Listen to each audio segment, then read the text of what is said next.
So what are some of your current interests or current focus in the last while? Well, I mean, copyright is one, clearly, that isn't going away.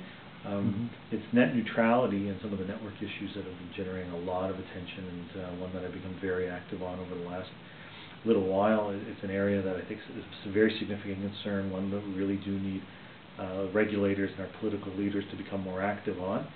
And the other, I've also been fairly active on do not call and privacy, and specifically creating a new site called ioptout to give people the ability and the power to opt out and exercise their choice in terms of who they want to hear from and who they don't want to hear from. Can you tell us a little bit about that? Sure. So it's a website called ioptout.ca, and basically people go in, put their phone number, their email address, and they have the ability to identify organizations that are otherwise exempt from the forthcoming do not call registry, polling companies and political parties, and they can decide for themselves whether they want to hear from those groups, and the site effectively generates an opt-out to each of the organizations that they've identified, and under Canadian privacy law, those organizations are required to respect that. I heard that you actually got a call from one of the companies that have been getting emails from you.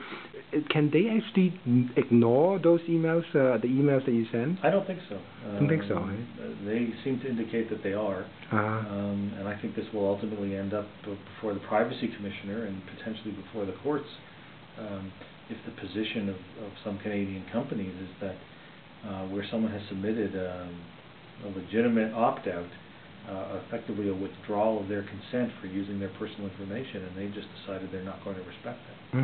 Can you comment on the privacy protection in Canada, and I guess in particular Alberta? What's your view? I think you had a view on that. Yeah, well, we have national privacy legislation. We also have specific provincial privacy legislation in some provinces, including Alberta, and I was noting earlier today that the Alberta Privacy Commissioner, Frank Work, has really been a leader in the country. I think he's been one of the more aggressive privacy commissioners, certainly shown a real willingness to name names and ensure that the law is respected regardless of who is involved in the particular case.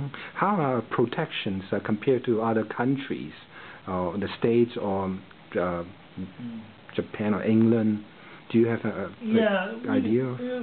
I think each countries have good and bad, so there's some things about the Canadian system that's pretty good. And certainly our ability to go before the Privacy Commissioner and file complaints and have enforceable legislation is a very good thing.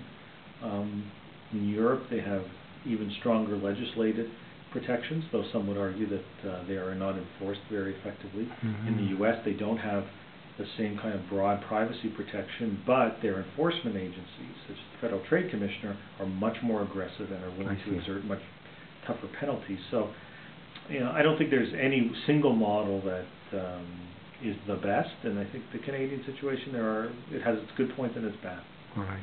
Okay, well, thanks a lot, Michael, for being interviewed by me and in Calgary. It's great to have you here. Sure, thanks.